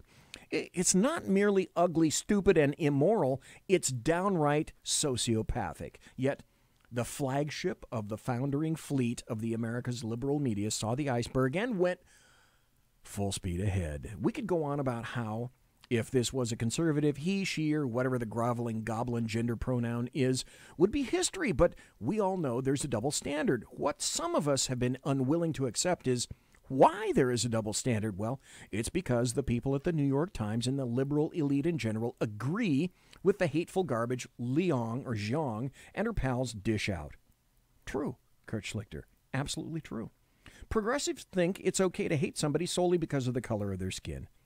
They aren't against racism. They are actively in favor of racism. Sure, they dress up their shameful prejudices with a kind of convoluted nonsense their associate professors of oppression studies taught them as sophomores, but it all comes down to the fact that they hate white people. Of course, they also hate black, Asian, and Latin people, too, when such patriots dare embrace conservative values. So, in that way, liberals are equal opportunity racists. Wow, good to know. Try this test. Ask a liberal, is it wrong to hate someone because of his race? Because we are not scumbag losers, we will answer yes. Liberals will give you a dissertation, which eventually boils down to no. They hate us. They want us dead. Just ask Sarah, who wants to cancel white people. That's a quote from her, which sure sounds murdery, coming from an ideological heir to Mao, Stalin, and Castro. And apparently, we're even more terrible because we actually listen to what they say and then dare to draw obvious conclusions. To libs, that's racist. We're supposed to ignore what they say to our faces and instead imagine that these are nice people who wish only the best for us as they tell us to die. The left can't hide its contempt anymore. Some of them, like that pink-mopped Harvard bigot, don't even try. And in my upcoming book, Militant Normals, How Regular Americans Are Rebelling Against the Elite to Reclaim Our Democracy, points out, in brutal and hilarious detail, normal people, that is, those of us of all shades of skin hue who refuse to buy into the liberal elite's sickening racist dogma, tend to take elitists telling them they hate them pretty seriously. You want to know why we got Trump? Sarah Jeong and her dopey ilk, they're why we got Trump.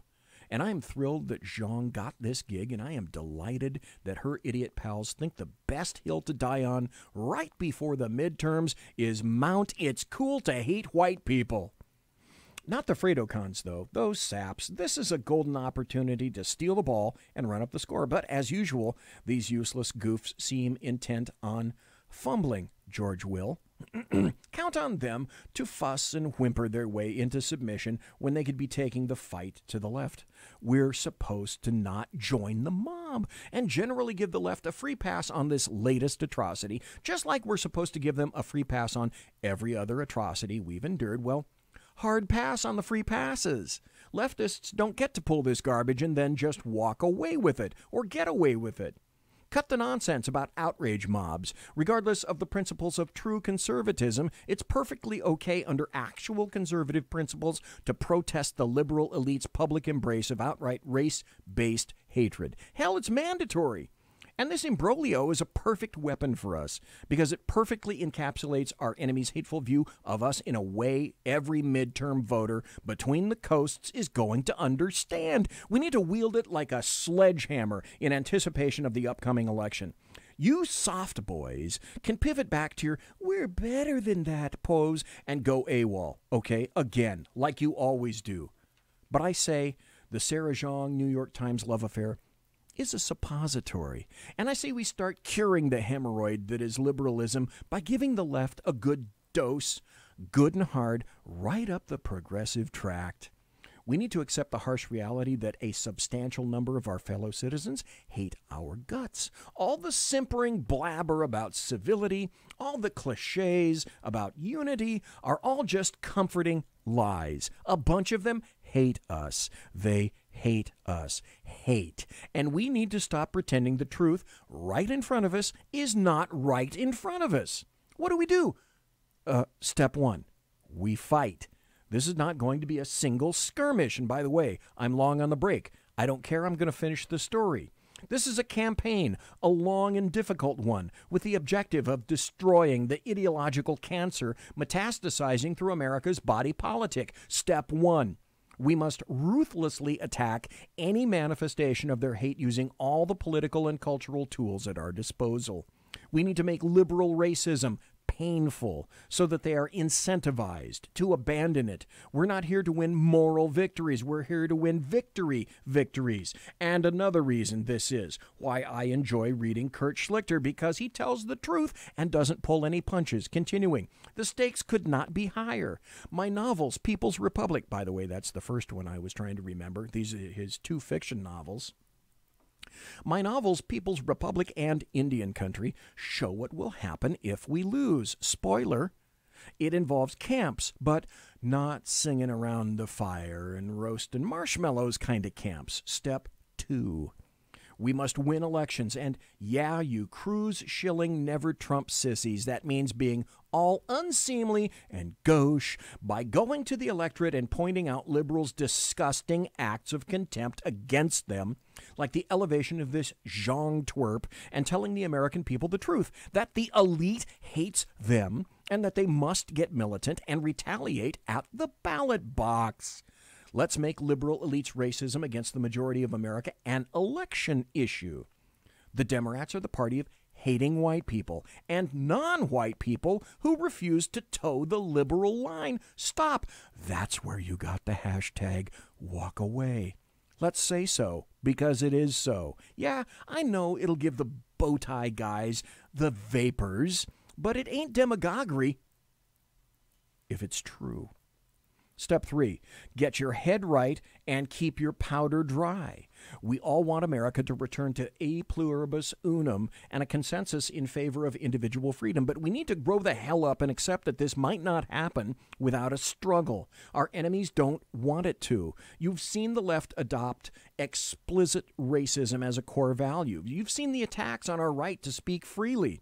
You've seen the attacks on our right to worship freely. You've seen the attacks on our right to keep and bear arms. Do you imagine that once we give up our right to speak, to worship, and to protect ourselves and our liberty, that the racist Sarah Jeongs of the world, should they take power, will suddenly somehow stop hating us and just be cool?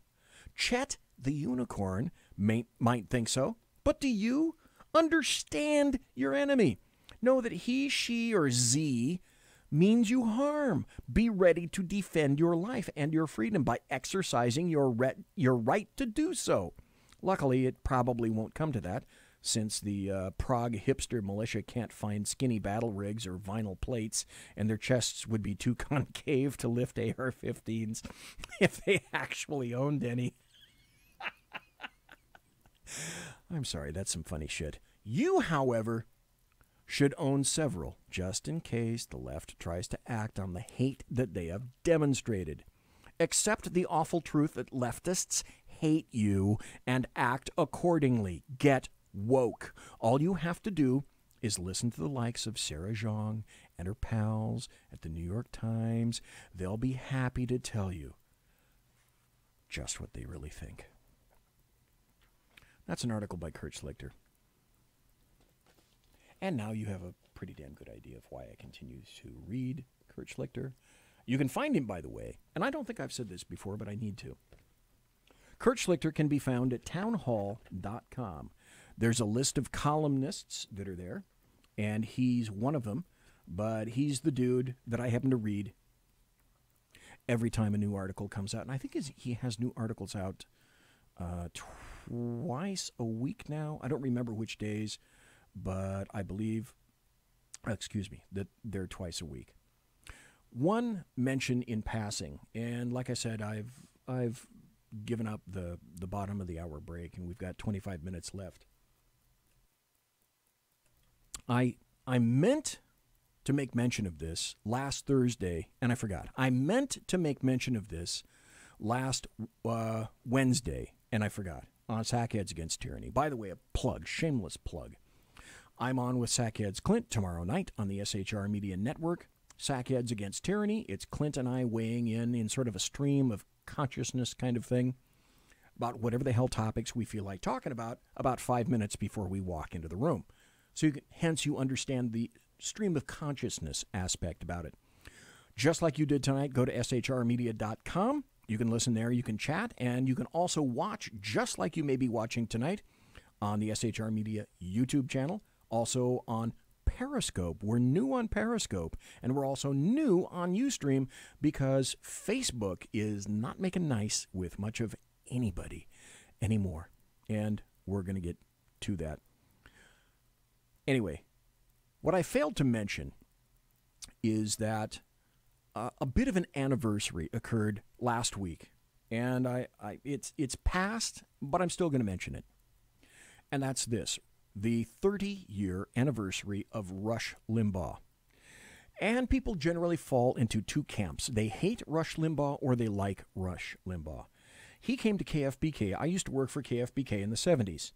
And I had access to the Sacramento Bee because at one time the KFBK and the Sacramento Bee were in the same building at 21st and Q, and I had access to the morgue, courtesy, I can name his name because he's passed away, unfortunately, but he was a great guy.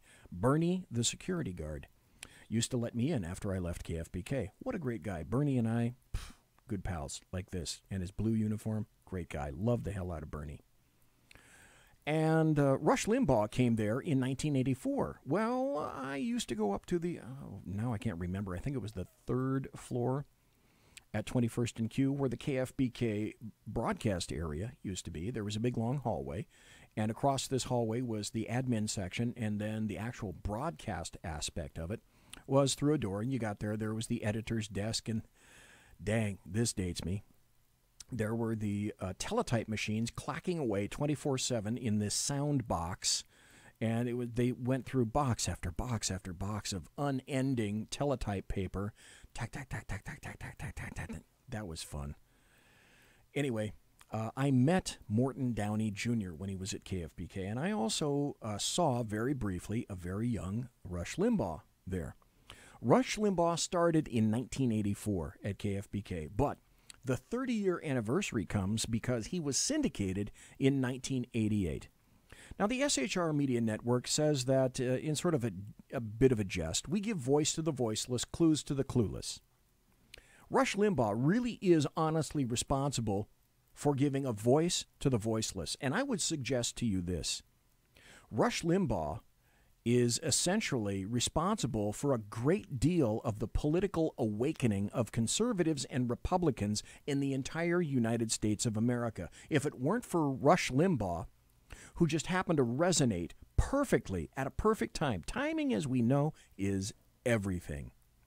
And I would submit that without Rush Limbaugh having paved many, many roads all across, as he calls it, the fruited plain, and I've stolen that line now and then, damn me, quarter in a hat, Rush Limbaugh is responsible for a political awakening the likes of which you're seeing the results of today. Because up until that time, the Fairness Doctrine was on. The Fairness Doctrine got eliminated. For those of you who don't know what the Fairness Doctrine is or was, there was a time that the FCC said that if you have any kind of an editorial on the air, on a TV station, etc., you had to provide an equal amount of time for opposing views. And then the Fairness Doctrine was eliminated because essentially what they did is let the capitalist system work. And Rush Limbaugh created massive opportunities for conservatives and conservative radio. So that's one of the biggest reasons that in terms of radio and conservatives having a message and being able to get the message out into the ozone, onto the internet. I'm lucky enough to be able to do this today. I'm sitting here, I essentially say, because of Rush Limbaugh and the paths that he took and the gates that he broke down to do that. And he showed exactly that, you know what, you could make a buck on conservatism, and that conservatism sold. It had an appeal because he wasn't doing anything that nobody else couldn't do. And that's to say, have an opinion, express it, capture an audience, and if you really do have the audience and you've got a good message and you're a good messenger, because one absent the other doesn't make a great storyteller, so to speak. Let me go an aside here just for a second. And you may hate me for saying this, but I don't quite care. Michael Savage has a great message: borders, language, and culture. But to me, Michael Savage is a dick. And I can tell he treats his producers like dogs. And I'm sure he goes through an assload of producers because he's a dick. So I don't listen to Michael Savage, who has a great message, but he's a fucktard for a messenger. Now, that having been said, Rush Limbaugh has a great message, and I submit also that he is a great messenger. And he's making a bunch of money doing it. By the way, did you know that he made $88 million last year? And to that I say, and to those people who say, oh, BZ, that is an obscene profit, an obscene profit. He deserves every bit that he can negotiate. And his contract is all up to 2022, if I'm not mistaken, where it comes up for negotiation again. But he sells. And he sells products. And he's appealing. And he has a great message. And he's a great messenger.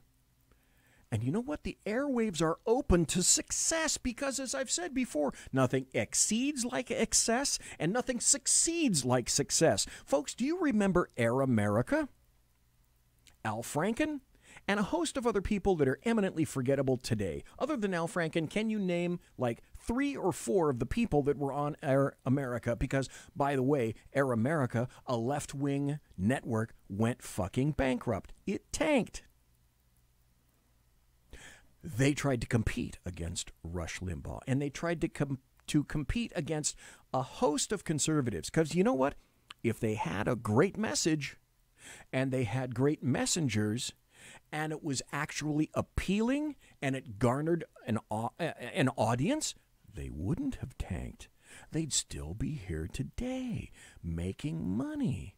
So, you know, that's what happens in a capitalist system, and that's another reason that leftists, Democrats, and the American media maggots want to shut me down. They want to shut Rush Limbaugh down. They want to shut Sean Hannity down, and Mark Levin, and fill in the blank ad nauseum, because I'm not, but they are successful. They have a massive audience. They have an appeal. They are likable. They have a great message. They're good messengers. They're professionals. They're trained, and they make bank doing it. So if the leftists, Democrats, and American media maggots had a great messenger, and they had a great message, and they had an audience of people that actually wanted to listen to them, they'd still be here. Because, hey, businesses want to sell ads. There are some things that appeal to leftists. Ben & Jerry's ice cream. Wouldn't Ben & Jerry's love to sell an assload of ice cream on the Air America network if it were still here? The answer is yes. You bet they would. There are all sorts of leftist causes and cause celeb and all sorts of leftists who would love to be interviewed by leftist guests, but they just don't have the audience. And they're not getting the audience. And so if they don't get the audience fairly in a capitalistic society, they're going to take the audience. and they don't give a shit who they run over, just like the Kurt Schlichter article indicated, which is why the massive push is on right now for the Democrats to move hard left, hard aport. And they want to remove your means of free speech. They want to remove your Second Amendment. They want to remove your Fourth Amendment. Hell, they'd like to rewrite the entire U.S. Constitution and make it a living document. Ruth Bader Ginsburg said to somebody in Europe that the United States has the newest constitution on the planet. And essentially, the oldest constitution on the planet, and it's, as far as she's concerned, and she said this. I wish I had the audio cut available right now, but I don't. I'm sorry. If only I had a producer. But she said, the U.S. Constitution is not a constitution upon which you should make a foundational new constitution anywhere in Europe. That's out of a Supreme Court justice's mouth. She's not a fan of the U.S. Constitution, which tells me she's not a fan of the Bill of Rights because it places people over government. And it said our rights come from God.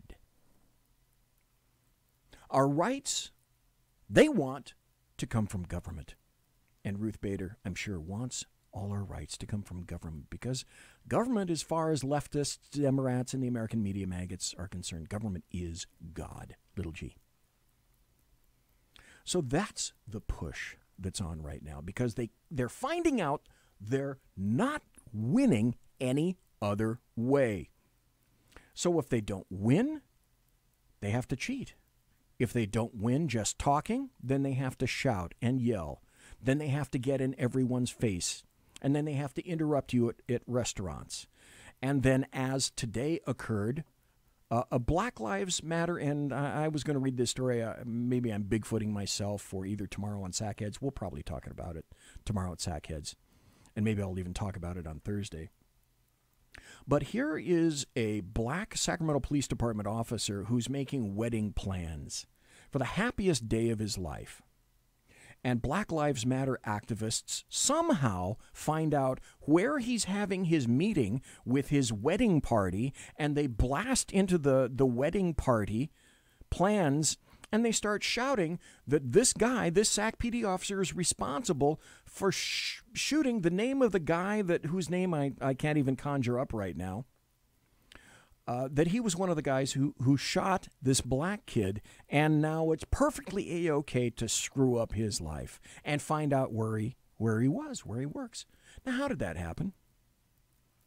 How did Black Lives Matter find out where this guy's wedding party was? And this is how sad it is. I'll wager it came from someone within SAC PD, from the Sacramento Police Department. Now, I'm going to go into some of the things that are execrable about law enforcement these days. And after having been in law enforcement for 41 years, as I say again and again and again, but I do it to make a point, that I know something about what I'm talking. And I support law enforcement whenever I can. You see this blue flag right behind me? Right here, that's the thin blue line. I believe in the thin blue line. I'm an oath keeper. I'm a silverback. I'm a sheepdog, which is why I wear the thin blue line bracelet right here, the paracord bracelet that Jersey Joe made me. I'm proud of having served 41 years in law enforcement. I can honestly say that many times because of politicized law enforcement, there are some times in departments I'm no longer proud of. Unfortunately, SAC PD is beginning to be one of them. Certainly, Berkeley PD, UC Berkeley PD, Portland PD, basically any police department that happens to be in either an urban rat cage or an area managed oppressively by leftists, Democrats, and the American media maggots. Let's get back to Rush Limbaugh. And that's this. He made incredible inroads. And he's the reason that we're here today. He's the reason that we have a voice. Conversely, he's also the reason that there is so much pushback because conservatives actually found our voice. Damn, it's 8 minutes too. You know what? And talk about stream of consciousness. I did not foresee myself going here because, again, I've got 30-plus tabs of stories that I wanted to get to tonight with hot audio cuts that you would love, and I ended up doing this. I didn't see myself going here. But I had to mention it because I failed to mention it in other shows. And I feel compelled to mention it now because of the history-making that is Rush Limbaugh and the incredible precedent setting that is Rush Limbaugh. And if he weren't here, I would like to think that someone else would have filled his space. I'm not so sure. I'm hoping that somebody would have, and it will be a sad day when he retires. It will be a very happy day for leftists and the LDAM. Couldn't care less about them. But I think we owe a great debt of gratitude, no matter whether you like Rush Limbaugh or not, or you don't like him, you think he's a prig, whatever you happen to think about Rush Limbaugh. He made inroads in conservative media that is responsible for the literal explosion of conservative media because it had an audience. I have an audience. It's very teeny-weeny. And I'm appreciative of every person that listens to me, is listening to me right now, is in the chat room, or listens to me in podcast. I'm extremely appreciative of the time that you spend, whether you're listening live or not. And I'm also appreciative of the time that everyone spends listening to Rush Limbaugh or any of the other conservative voices. Or if you go to my blog, bloviatingzeppelin.net, at the top of my blog it says, I am pushback. My job is not to do the job of the American media maggots. The other thing it says up there is doing the job the American media maggots won't, because you get fake news on a daily basis. And yet if I listen to Rush Limbaugh, who has an amazing audience in the millions, or other conservative pundits, they found an audience, they've kept an audience, and that audience, a potential audience, has always been there for leftists.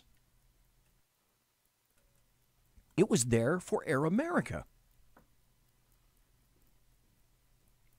And they went tits up. So because they couldn't compete, because competition is a bad word, it's a filthy word, to have to compete. You should, I guess, just be given things. You should be given the accolades, and certainly you should be given the amount of money that Rush Limbaugh makes. Just ask a leftist. Well, Rush, after 30 years, hats off to you, my brother. I'd like to say you're going to have another 30. You're in your 60s now. Kind of like somebody else. No, around here. Let's see, what is he? Oh, 67. Oh, okay. Rush. Nice. Rush is... I'm older than Rush. Anyway, hats off to Rush Limbaugh. I just had to say that. Damn, baby, I've only got 5 minutes left, and I'm not going to go into overtime, despite the fact, because I literally have way too many stories to go into. I'm going to be going into them tomorrow night at Sackheads Against Tyranny. Here's just one. And I was talking about if leftists can't win legally, lawfully, then they're just going to go ahead and cheat. They're going to take their toys and go home. And I had a discussion, an amazing discussion on Twitter with someone who didn't agree with me, but I listed all the reasons that I thought Facebook and social media was wrong for chopping everybody off at the knee, chopping all the conservatives off at the knee. And the bottom line is going to be, I believe, it's going to be bad for business. Because you cannot continue, like Air America, you cannot continue to have a negative message, negative, and you're going to lose your audience. And you can't afford to alienate 50 or potentially more % of your audience by doing what Facebook is doing, by doing what Twitter is doing, by Instagram, Snapchat, YouTube, Google, Alphabet, etc. They're cutting people off at their knees. I don't know, maybe this is the time to end early, because there are so many other stories that I could go into. And I hope to be able to address them tomorrow night, or perhaps even Thursday night. I'm going to showboat myself Thursday night. I should tell you that for the first hour, I'm going to have a representative of the United States Gun Owners Association on the air. His name is Fred Witzel. He is from Texas. I have known Texas Fred for quite some time. I think the first hour next Thursday at 8 p.m. Pacific and 11 p.m. Eastern is going to be a hoot, because Texas Fred is one of those guys who hails from Texas, hence Texas Fred, who can tell a tale, is jovial, positive, and he's just kind of one of the guys that you like to listen to because he's fun as hell and he's entertaining. And as I said before in setting this up, I think he's going to have a good time, and I think I'm going to have a good time, and I think you're going to have a good time on Thursday. And then I'm also, just to let you know, I'm working on a presentation, which will probably take sometime next week, at least a full, maybe 2 hours of the hashtag walk away, what it means. And I'm also going to be letting you listen to all the voices that are coming out now and talking about the hashtag walk away, as in walk away from the Demorats, walk away from the madness, walk away from the insanity, which is why I again say, I'm hopeful that conservatives and the Republicans will keep the House. They will keep the Senate. I'm not going to walk away from the election booth. If you have the chance to register Republicans, continue to do that. Vote red in November. Overwhelm the vote. Do not dare not show up to vote in November, whether it's windy, stormy, rainy, nasty. Show up. Rock the vote. Read the vote. Do it. Don't take anything for granted, especially on voting day. Don't listen to anybody's polls. Get your butts out there and vote. Monsieur has unlocked!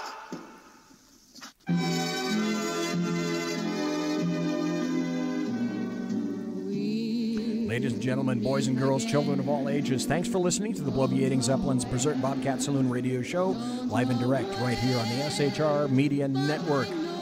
If you want to contact me, you can find me on Twitter at BZEP, BZEP, on my blog at bloviatingzeppelin.net, here Tuesday, Wednesday, and Thursday nights at shrmedia.com. My intro music is by Possessed Tranquility. You can find them at reverbnation.com. Promotional consideration by the Lockheed Martin Skunk Works and by the Boeing Company. If it ain't Boeing, I ain't going. Also by Pratt & Whitney Engines Thrust. You can trust. And also, my thanks to my personal KC-135 Kettle One refueling team, with whom I will be consorting shortly within the hour at the conclusion of this lustrous show. And thank you. Thanks to Jersey Joe for being here tonight in the first hour. Thanks to you for listening live. Thanks to you for being in the chat room. Thanks to you for listening in podcast. Tomorrow night, Sackheads Against Tyranny. God bless. Take care. Be safe. Good night.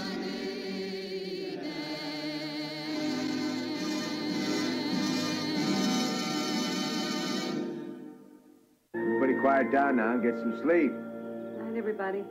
Good night, Mama. Good night, Ben. Good night, everyone. Good night, Mama. Good night, Daddy. Good night, children. Good night, Daddy. Good night, Elizabeth. Good night, John Boy. Good night, Jim Bob. Good night, Jim Bob. Good night, Jim Bob. What's going on? I was asleep. What's everybody doing? Good night. Good night, Jim Bob. Go to sleep.